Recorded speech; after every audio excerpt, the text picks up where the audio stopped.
Nous parlons aujourd'hui de câlins. Est-ce que vous êtes féru de câlins ou pas? Pourquoi? Est-ce que vous savez qu'on en a besoin pour être heureux? Eh bien, nous allons donc en discuter avec nos invités. Ce matin, les câlins pour être heureux. Pour l'instant, ils sont installés. Oh, Félicien, bonjour. Bonjour Madame Brunet. Comment est-ce que vous allez? Je me porte très bien chez vous. Bonne année à vous. Merci beaucoup. de retrouver le plateau de la situation que vous vivez et qui sera apaisée. Alors, Félicien, je vous ai vu rire plusieurs fois par rapport à la situation. Bien sûr, parce que je disais à l'entame que ça dépend du type de câlin, parce qu'il y a des câlins qui sont beaucoup plus intimes que des câlins juste pour apaiser, pour consoler quelqu'un, c'est différent. Oui. La posture également, parce que ça va être un problème si quelqu'un prend la femme de quelqu'un d'autre dans les bras jusqu'à 2 minutes, 3 minutes, 4 minutes, on va se demander, c'est trop, il y a beaucoup. Donc déjà, mais si c'est juste des amoureux par exemple, ils peuvent rester pendant 10 minutes, ça c'est différent. Maintenant, quand on n'est pas en situation amoureuse, c'est juste des petits accolades simplement avec ça va aller tout simplement et ça passe. Ça là, ça ne devait gêner personne. Mais lorsque ça va au-delà et que ça rentre dans l'intimité, là, il faut déjà commencer par se poser des questions. Est-ce que vous serez jaloux aussi si un homme prend votre... Je ne serai pas jaloux si c'est juste des... Comme moi, je connais les types. Si je vois que ça dépasse les bornes, je vais sonner l'alarme. Très bien, sonnez l'alarme. Alors, je voudrais quand même faire remarquer que, en fait, avec les enfants, comme Bernard et Diane l'ont dit tout à l'heure, quand on est enfant, on a cette habitude, disons, d'aller prendre sa maman dans ses bras quand elle revient du marché, ou bien encore papa quand il revient du service, tout simplement. Mais en grandissant, ça disparaît presque. C'est comme si on s'éloigne un peu, et bien, on ne va plus vers, on crée cette distance-là et autres. Félicien. Pour répondre à votre question, je vais vous lire un passage de la psychologue Violaine qui dit « L'enfant humain vient au monde avec une prédisposition à participer aux interactions sociales. Le bébé a besoin d'un lien d'attachement précoce et continu, car il naît immature et indépendant et la recherche de proximité maternelle ou paternelle est un besoin primaire. » Quand je mets l'accent sur le thème continu, c'est ce qui répond à votre question. Parce que des enfants, on essaie de les câliner. Et quand l'enfant commence par grandir, on sait. Et l'enfant également commence par rechercher, comme il ne trouve plus, à force de persister à chercher, il ne trouve plus, lui aussi il abandonne. Donc ça devait être continu, jusqu'à ce que l'enfant franchisse la majorité. La puberté.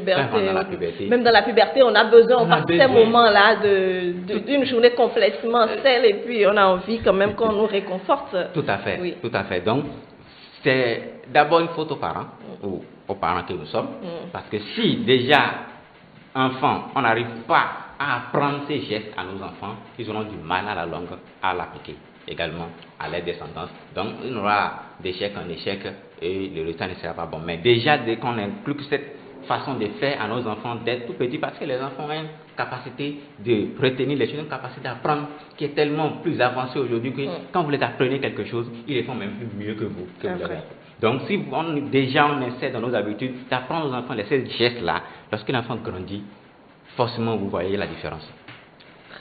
Il y en a qui subissent dans leur foyer et il y en a qui vivent heureux dans leur foyer. Quand je dis les termes subissent, c'est que c'est vraiment pas facile. Déjà, cette colère, cette tension à la maison ne peut pas permettre qu'il y ait forcément des câlins, une relation intime avec les parents et les enfants. Parce que lorsque les parents pensent que, bon, je suis resté pour mes enfants, souvent les parents qui subissent dans leur foyer disent souvent ça, mais ils ne savent pas qu'en fait, ils sont en train de compromettre l'avenir de ces enfants, parce que l'enfant va grandir dans cette tension familiale et il ne pourra pas se développer comme il le faut. Quand lui-même va grandir, il va faire pire que les parents.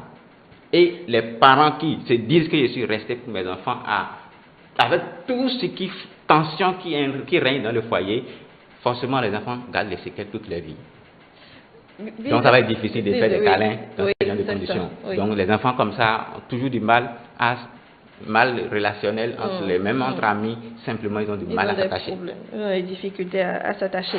Bizarrement, en fait, c'est justement pour le développement des enfants que les parents ne font plus des câlins. En fait, pour endurcir l'enfant en réalité pour l'amener à savoir que dans la vie, il y aura des hauts et des bas et qu'il n'y aura pas forcément quelqu'un là pour pouvoir le soutenir et qu'il doit pouvoir s'en sortir de par lui-même, que ces moments-là en réalité disparaissent au fil des années que l'enfant grandit. Diane. Je dirais oui, mais il y a un mais. Il y a un mais. Qu'est-ce que je veux dire ça? Parce que tout dépend de chaque, c'est relatif à chaque parent. Parce que quand je prends un foyer où chaque fois quand les parents rentrent à la maison, l'enfant court et l'enfant dit maman, papa, bonne arrivée, et puis ils enlacent l'enfant. Mais des années après, 2 ans, 3 ans, non, mais l'enfant a dépassé ça, donc il faut couper. Je pense que ça aussi, voilà, il faut couper parce que lorsque l'enfant il était tout petit, on peut se permettre cela. Lorsqu'on rentre à la maison, il court, on le prend, ah ça va, tu as mangé, tout ça. Mais je pense que ça doit pouvoir être continuel, on doit pouvoir continuer ce geste-là, ne pas refouler cet enfant. Parce que quand l'enfant grandit, et pour peut-être lui permettre de savoir que la vie, c'est fait des hauts et des bas, je pense que c'est une question de maturité. Et tout dépend parce que les câlins, ce n'est pas seulement ça qui constitue l'éducation. Ce n'est qu'une partie. Franchement, je pense que c'est l'affection. Ce n'est tout simplement une partie. Voilà, qu'il faut pas peut-être minoriser, mais je pense que ce n'est pas ça en fait l'éducation. L'éducation va permettre à l'enfant de savoir que la vie n'est pas du lait.